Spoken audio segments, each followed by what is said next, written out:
Good morning everyone. Welcome to Il Paraiso. This is Doc Del and another Sunday update will be given. But before that, for those who are new to this channel, I want you to subscribe and then hit the notification bell so that if I have new videos relating to growing and cultivating orchids, you will always be updated.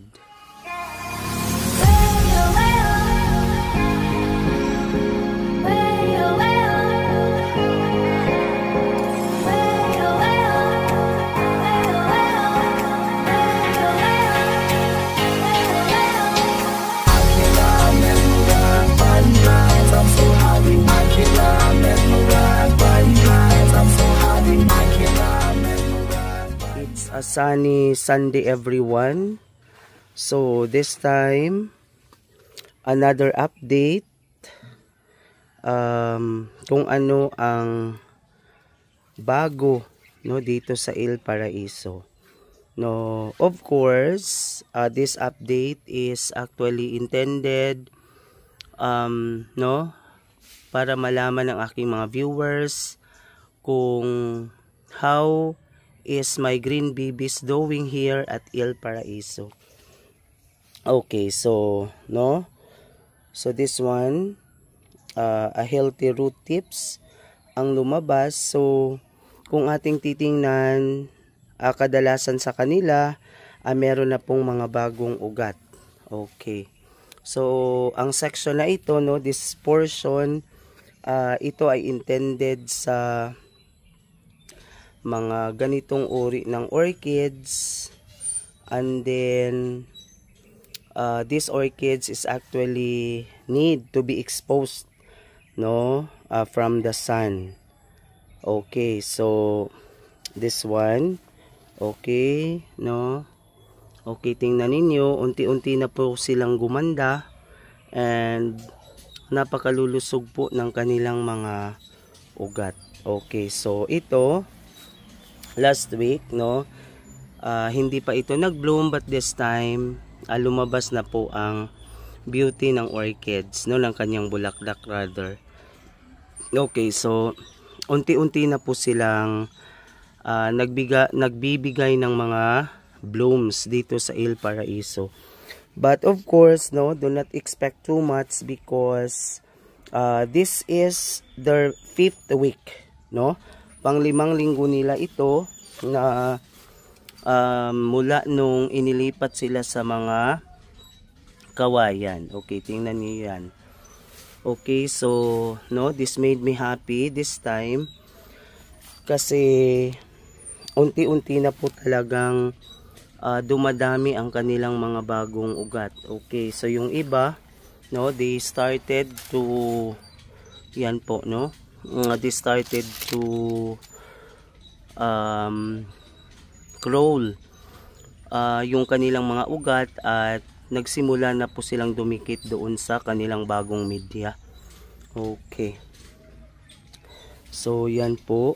Okay, so dito meron na namang bagong spike na lumabas at meron na po siyang mga medyo maliliit na bilog, and then maybe next week or in the next 2 weeks talagang tawag dito, bubuka na po ito, and then of course so I think this is the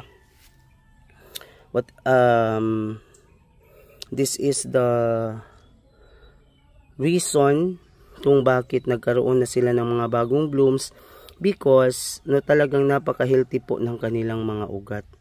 Okay, so yung iba naninilaw po yung mga dahon, pero kung ating titingnan, root tips are coming. Okay, so ito, tingnan nyo yan. Di ba? Dumikit na po siya doon sa kanyang bagong media, which is ito po yung kawayan. Okay, so I think so tingnan ninyo, okay yan. Napaka-green, napaka-birdy po ng kanyang mga bagong ugat. So this is an indicator na talagang these orchids now are moving to a healthy status. Okay, yan. Okay, tingnan nyo yan, oh. Napaka ganda na po ng kanyang mga ugat. And I think kung magpapatuloy po ito, no, the Il Paraiso will be revived totally. Pero this is my focus now, no, collecting banda tereti, no, this type of banda ang gusto kong paramihin dito sa Il Paraiso kasi hindi sila ganun ka delicate. Okay, so tingnan niyo yung aking Roysimato, no. Okay, no, meron na naman siyang bagong bulaklak. Okay, ito yung sinasabi ko sa inyo na pag nawala na po yung isang ugat or isang bulaklak, meron namang bagong lilitaw. So again, this is actually purchased from Sir Pedro Canson in Bacolod. Kaso nga lang, no, sabi ko sa inyo, meron talaga siyang mga maliliit na red ants. So yung tanong, sino po ang makakatulong na ano po ang dapat gawin para matanggal itong mga red ants sa kanilang mga dahon? Pero I think, no, they are not harmful kasi dati pa naman meron talaga silang mga red ants maliliit, pero patuloy din naman silang nagbibigay ng bulaklak. So ito, no, medyo yung kanyang dahon, no, medyo siya dry. I think maybe because no, medyo matanda na po yung kanyang katawan. So I think there is a need to cut this one, no. Maganda naman po yung kondisyon ng kanyang rooting, no, ng kanyang roots. So I think there is a need for me to cut this and transferred to, no, be transferred to another media, no, kasi para mabigyan din ng pagkakataon yung kanyang mga kikis na lumaki kasi ganito lang talaga kalalaki ang kanyang mga kikis, no. So later I will cut this one and I will show you how to cut this, and then I will show you as well kung paano ko siya i-transfer sa ibang media. Okay, no. So kasi one way of propagating vandas is to cut their stem, no, para magkaroon sila ng mga kikis. Okay, so ito po yung mukha, no, pang 5 linggong mukha ng aking Il Paraiso. Okay, so this is my dendrobium section, and then dendrobiums are showing healthy.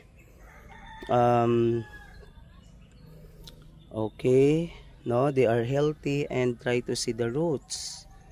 Yan po, no, unti-unti talaga silang dumikit doon sa kawayan, and I hope talagang, no, magtuloy-tuloy po ang kanilang paganda, no, pagkakaroon ng mga bagong ugat para they could be able to be completely recovered. Yan po, no. So ito yung aking mga Cattleya. Yan po, no. So tingnan nyo, no, meron siyang bagong ugat. So unti-unti talagang nagkaroon sila ng mga bagong ugat.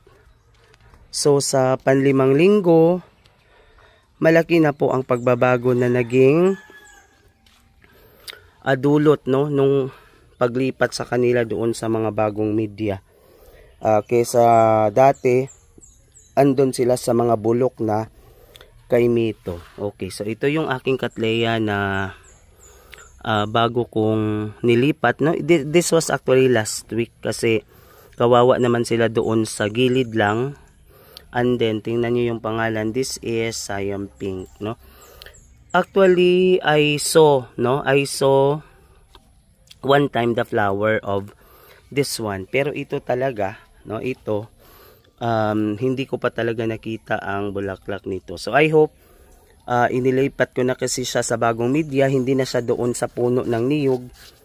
So I hope that this will grow well, and later on makita natin yung kanyang mga bulaklak. So ito na po yung panlimang mukha, no? Not panlimang mukha, but panlimang linggong mukha ng Il Paraiso. So I will continue giving you an update para you are guided of the re-engineering of my Il Paraiso. So thank you so much for watching. God bless everyone, and continue subscribing, continue watching all my videos. God bless everyone and stay safe.